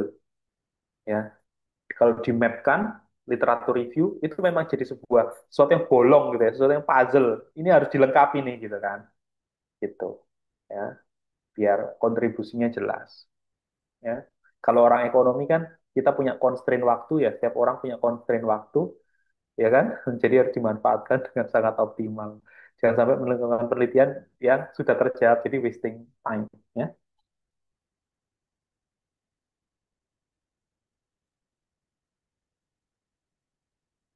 Ada lagi kah yang lain dari teman-teman? Izin bertanya, Pak. Iya, Bu Sylvia silakan, Mbak Sylvia. Untuk mencari ide penelitian itu kan kita membaca informasi-informasi dari laman berita atau media massa. Nah, berarti kalau misalkan seperti tadi kan saya kan tertarik di penganggurannya ya, Pak. Untuk mencari pengaruh-pengaruh pengangguran itu kita bisa baca berita-berita berita-berita di media massa itu apakah bisa dijadikan acuan awal ya, Pak? Atau harus dari jurnal saja? Oke, Mbak siapa tadi? Sorry, Sylvia ya. Oke, Mbak Sylvia, eh, terkait dengan topik pengangguran atau unemployment tadi. Ketika Mbak Sylvia berangkat dari eh, berita, informasi di media massa, itu mengindikasikan relevansi topik penelitian. Dia relevan, karena di media massa dia dibicarakan, ya kan? Dia dibicarakan, banyak orang di media massa muncul, di koran muncul, di sosmed muncul, ya. Tapi itu menjadi salah satu aspek saja. Dia relevan untuk diteliti, gitu ya. Tapi apakah kemudian kan ini secara topik relevan ya, tapi belum masuk ke pertanyaan penelitiannya, Mbak Sylvia. Oke, topik pengangguran relevan, menarik, gitu ya. Step berikutnya, saya mau tanya tentang apa nih tentang pengangguran, gitu kan? Topik apa, apa pertanyaan penelitian apa yang mau saya tanyakan? Nah, itu berbeda ya antara topik umum yang tadi awal saya sampaikan dengan research question pertanyaan penelitian yang akan kita tanyakan. Kalau pertanyaan penelitian itu sudah jelas ya, pertanyaannya seperti apakah? Apakah misalnya X berpengaruh terhadap Y, gitu ya? Apakah misalnya pertumbuhan ekonomi berpengaruh terhadap pengangguran, gitu? Itu adalah sebuah pertanyaan penelitian, ya. Dan itu harus didasarkan pada artikel atau jurnal, gitu ya. Karena tadi untuk artikel jurnal itu ketika kita baca keseluruhan 5 tahun terakhir, itu kita akan punya maps, Mbak. Kita akan punya peta topik ini, gitu ya. Topik ini itu perkembangannya jalannya kemana, gitu. Ya, apakah ke utara, selatan, barat, timur, gitu kan? itu hanya bisa diketahui lewat artikel, jurnal gitu ya. Kalau selain itu nggak bisa. Bagaimana bisa kita tahu apa arah perjalanan penelitiannya dari artikel-artikel populer? Kita nggak bisa. Ya, jadi setelah Mbak memastikan bahwa topik pengangguran itu relevan karena dia dibicarakan di sosial media, di media massa, step berikutnya adalah tentukan pertanyaan penelitiannya Mbak yang mau ditanyakan tentang apa. Misalnya tadi saya nggak tahu Mbak Milih tadi spesifik pertumbuhan ekonomi ke pengangguran kah atau ada sebenarnya faktor lain yang cukup dominan yang Mbak Sylvia mau analisis sebenarnya? Sebenarnya masih belum terfikirkan sih Pak pengaruh pengaruh Apa gitu ya? pengangguran. Iya. Oke, berarti harus baca lebih banyak tuh. Ya, isu tentang pengangguran, type aja kata kuncinya misalnya unemployment and macroeconomic factors misalnya. Pengangguran dan faktor makroekonomi. Coba cek 5 tahun terakhir itu arahnya seperti apa. Ada nggak variabel itu yang kontroversial? Oh, misalnya yang kontroversial, setahu saya ya, yang kontroversial itu adalah misalnya upah minimum. Itu kontroversial sekali kan. Itu perdebatan yang mungkin tidak akan pernah ada habisnya di bidang ekonomi ya, upah minimum itu. Ya, jadi kalau upah minimumnya naik, perusahaan nggak mau hire pekerja lagi sehingga unemployment jadi naik gitu kan hipotesisnya kan seperti itu. Coba cek nanti apakah memang misalnya unemployment sama upah minimum itu hubungannya konsisten atau inkonsisten atau gimana gitu ya. Gitu ya Mbak Sylvia ya. Jadi Hmm. baca ya, baca lagi Mbak lebih dalam. Tadi Baik, topik terima kasih pengangguran Pak. sudah relevan.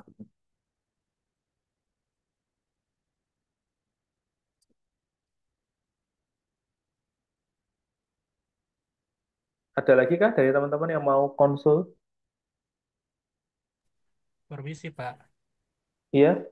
Ya, sebelumnya perkenalkan Pak, saya Hosea dari UNS, dan sebelumnya terima kasih juga Pak Wisnu atas materinya yang sangat yang insightful untuk saya pribadi juga, yang notabene latar belakangnya ekonomi juga nih Pak. Saya mungkin Hmm. izin bertanya terkait dengan tadi Seven Core Research Gap yang Bapak udah paparkan juga sebelumnya. Dan tadi saya sempat meng-highlight salah satu konteks yang Bapak mention, yaitu terkait dengan ketika kita menentukan satu ide penelitian atau topik penelitian itu kan kita juga harus melihat apakah temuan ini memang sudah banyak kayak divalidasi, misal temuannya itu kayak udah valid mengarah kepada salah satu apa ya, salah satu temuan yang sama gitu. Misal kayak kita mau mengukur kita mau mengobservasi terkait dengan pengaruh stabilitas makroekonomi misalnya terhadap FDI gitu. Apakah memang temuan-temuan pada penelitian-penelitian sebelumnya itu sudah mengarah kepada satu kesimpulan yang sama, misalnya seperti itu, bahwa stabilitas makroekonomi itu berpengaruh. Nah, tapi tadi kan di dalam Seven Core Research Group itu juga ada beberapa komponen lain ya, Pak. Misal terkait dengan theoretical gap, kemudian population gap, dan sebagainya. Nah, misalnya apabila tadi kita ketika kita melakukan literatur review dan kita menemukan bahwa topik ini sudah mengarah kepada satu kesimpulan yang sama secara mayoritas gitu. Meskipun mungkin ada beberapa penelitian yang memang hasil temuannya itu berbeda gitu dengan mayoritas penelitiannya. Nah, tapi karena mayoritasnya itu sudah mengarah ke satu kesimpulan yang sama, berarti kan itu kurang lebih sudah bisa kita simpulkan bahwa sudah valid ya, Pak.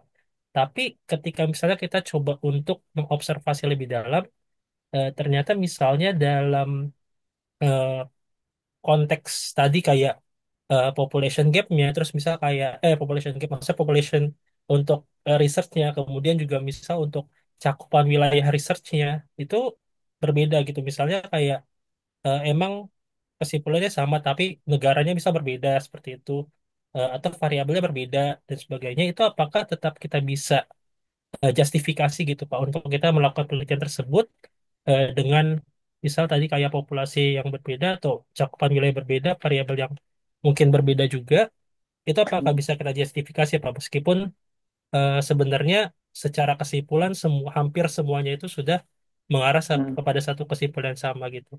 Mungkin itu aja Pak pertanyaan dari saya. Terima kasih sebelumnya Pak. Ya, Mas Husya. Ini calon peneliti ya, Mas Husya. Cara berpikirnya kayak peneliti ya. Punya bakat ini Mas Husya untuk jadi Amin peneliti. Pak sebelumnya. Amin. Iya, jadi eh, benar yang kata Mas Husya sampaikan ya. Ketika misalnya ada satu topik, misalnya makroekonom apa tadi, topik apa tadi makroekonomi ya, apa Iya, stabilitas makroprudensial ya. makroekonomi. Oh, Ya, stabilitas makroekonomi itu berpengaruh terhadap FDI Pak. FDI ya.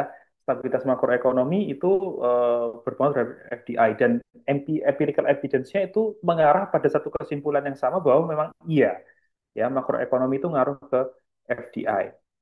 Tapi Mas Husya itu ngamati ada satu celah ya. Meskipun kesimpulannya secara empiris itu setuju semua, tapi kalau kita cek metodologinya misalnya, itu metodologinya konsisten hanya pakai yang X gitu. Padahal di bidang lain ada perkembangan metodologi Y misalnya, dan itu belum dipakai untuk penelitian dengan apa pertanyaan ini gitu. Boleh Mas. Ya kita sebagai peneliti men-challenge itu. Meskipun jawaban meskipun kebanyakan misalnya kita gini ya statementnya, meskipun penelitian dengan topik makroekonomi terhadap FDI telah menunjukkan konsistensi yang eh, menunjukkan konsistensi, namun penelitian terdahulu umumnya masih menggunakan metodologi A gitu ya. Serang tuh dari sisi metodologinya. Metodologi A itu punya kelemahan ini nih gitu ya. Sehingga perlu alternatif pengukuran metodologi yang bisa menjawab pertanyaan penelitian tersebut gitu Mas. Ya, boleh. Ya, saya seringnya main di situ. Ya, meskipun itu sudah konsisten, tapi ada kelemahan dari sisi metodologi. Ya, metodologinya nggak up to date, metodologinya itu sudah lama gitu ya. Makanya hasilnya begitu gitu. Atau dari sisi eh, populationnya itu yang dianalisis negara maju semua atau negara miskin semua, negara yang apa berpendapatan menengah masih belum ada, itu juga bisa Mas Sos ya. Itu boleh. Ya, jadi meskipun secara empirical gap itu sudah konsisten, tapi Mas harus harus lebih teliti lagi. Namanya peneliti ya, harus teliti lagi dari si metodologinya ada ini enggak, ada flaw-nya enggak, ada flaws-nya enggak, ada kelemahannya enggak gitu. Ya, atau ada gap-nya enggak yang bisa dieksplor. Dan ternyata bisa misalnya dari sisi metodologinya kok konsisten karena metodologinya itu semua gitu kan. Nah, Mas Hosea mempropos, saya mau pakai metode lain. Jawabannya sama apa enggak kira-kira kan gitu. Nah, itulah peneliti seperti itu, Mas, memang cara kerjanya. Dan Mas Hosea sudah punya framework berpikir yang menurut saya sudah ya seperti peneliti ya, bagus. Ya, udah oke lah. Tinggal dikembangin aja Mas topik-topiknya ya. Itu Baik, ya terima jawaban kasih saya. banyak Pak. Nah, Ya, Mas Hosea, terima good kasih luck ya. banyak Pak atas penjelasannya. Mantap ya. Ada lagi mungkin dari teman-teman?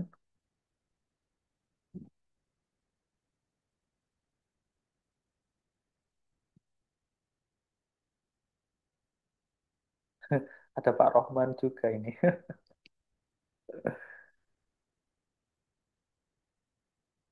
Adakah teman-teman yang lain mungkin mau dikonfirmasi? Tadi pertanyaannya Mas Husya itu bagus banget menurut saya. Ya, berarti Mas Husya ngikutin apa yang saya sampaikan tadi. Dan dipikirkan gitu ya.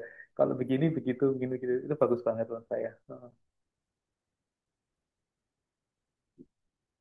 Makanya seperti tadi yang saya sampaikan gitu ya, ketika kita akan melakukan penelitian itu, kita harus bikin maps penelitian ya. Penelitian tentang topik itu sudah sampai sejauh mana ya, baik itu dari sisi evidence-nya, baik itu dari sisi metodologinya gitu ya. Misalnya topik tadi stabilitas makroekonomi dan FDI. Wah, perkembangan secara empiris konsisten semua majority gitu ya. Mayoritas semua bilang bahwa stabilitas makroekonomi itu memang menjadi prasyarat untuk FDI itu datang. Tapi Mas Hussein ngelihat dari sisi metodologi, wah, itu metodologinya kok regresi semua nih gitu kan. Set gitu. Padahal kan metode regresi itu ada masalah gitu kan, ada problem, ada kelemahan misalnya. Ada self selection bias misalnya. Misal ya, Gimana kalau saya propose metode lain untuk menjawab pertanyaan penelitian yang sama? Boleh. Ya, siapa tahu nanti jawabannya berbeda. Kalau jawabannya sama gimana Pak? Ya nggak apa-apa. Berarti kamu teman-teman meng-enrich, memperkaya topik itu gitu ya. Jadi nanti kesimpulannya meskipun dengan menggunakan metodologi yang berbeda, ternyata memang robust ya, terbukti bahwa apa namanya macroeconomy stability itu berpengaruh terhadap FDI gitu. Jadi maksud saya enrich the discussion gitu ya. Diskusi perkembangan topik itu dari sisi penggunaan metodologi yang berbeda. Dan memang itu harapannya dari sebuah kegiatan penelitian. Kamu kontribut di salah satu sisi gitu ya. Tadi kenapa saya menyebutkan tadi yang seperti awal, takutnya itu sudah firm baik dari sisi metodologi, dari sisi empirical evidence, terus inilah udah confirm lah gitu. Terus kan kita masih tanya lagi gitu. Ya jangan. Artinya kita bisa bertanya kalau ada salah satu aspek yang masih kosong. Kayak tadi dari sisi metodologinya masih kosong gitu ya. Atau population gap-nya ya. Yang diteliti itu loh Pak, kok negara miskin atau negara maju, negara berkembangnya yang berpendapatan menengah belum ada. Boleh ya. Boleh. Dan biasanya anak-anak S1 itu mainnya areanya di sana ya. Kalau metodologi cukup berat, ya kan? Kalau metodologi cukup berat ya. Kita inovasi metodologi kan perlu perlu belajar lebih banyak lagi lah. Yang paling memungkinkan adalah kita innovate di kita extend dari sisi populationnya ya. Ya misalnya A aja ya, industri B kok nggak ada. Padahal kan nature dari industri B itu kan berbeda. Nah, misalnya gitu argumentasinya. Ya, itu bisa. Ya. Mungkin itu Bu Fitri dari saya. Saya kembalikan ke Bu Fitri. Oke, baik. Terima kasih Bapak Wahyu atas materinya yang sangat, kalau istilah sekarang tuh sangat daging sekali. Sampai tidak terasa waktu 2 jam kita berdiskusi ya. Terima kasih juga untuk teman-teman semua peserta yang sudah menyempatkan hadir di sini. Di sini juga ada Bapak Rohman, Syekh Rohman yang insya Allah akan menjadi pemateri minggu depan. Untuk teman-teman semua, jangan lupa ya, kita setiap minggu ada challenge challenge yang sesuai dengan materi yang disampaikan oleh pemateri dan hari ini challenge-nya adalah mencari topik penelitian yang sesuai. Nah, untuk challenge ini dikumpulkan di masing-masing coach-nya dan jika kalian ingin berdiskusi atau misalkan ada materi yang masih belum dipahami, kalian bisa berdiskusi dengan coach masing-masing. Nah, sebelum kita tutup acara hari ini, kita dokumentasi dulu ya. Teman-teman yang bisa on cam, silahkan on cam.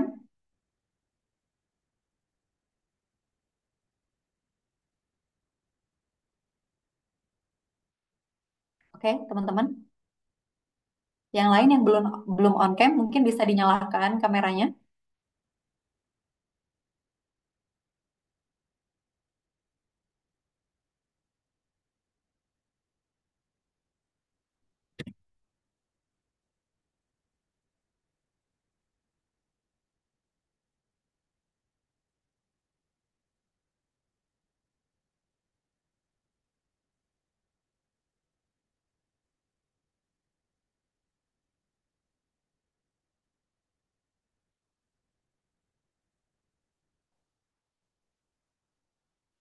Oke, sudah semua?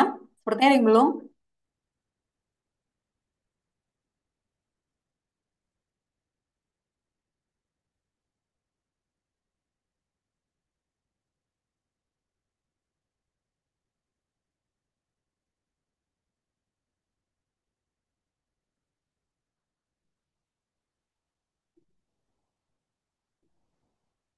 Oke, sudah ya. Mas Wisnu bisa dimulai dokumentasinya. Baik, Bu Fitri. Jadi nanti hitungan ketiga berikan pose terbaik kalian ya. Satu, dua, tiga. Oke, sekali lagi. Satu, dua, tiga. Baik, terima kasih. Terima kasih. Terima kasih. Terima kasih Bapak Wahyu Wisnu yang sudah menyempatkan waktu di sela-sela kesibukannya untuk memberikan materi kepada kita. Semoga bisa bermanfaat ya untuk teman-teman semua. Nah, kita sudahi materi hari ini, pertemuan hari ini. Jangan lupa tugasnya dikumpulkan di coach masing-masing. Terima kasih. Wassalamualaikum warahmatullahi wabarakatuh. Waalaikumsalam warahmatullahi wabarakatuh. Terima Waalaikumsalam kasih warahmatullahi Bu wabarakatuh. Fitri, Terima kasih, Pak. Rizky, Makasih. semua Makasih teman-teman. semua. Good luck Makasih. ya. Terima kasih, Pak. Terima kasih Pak Wahyu. Terima kasih teman-teman semua.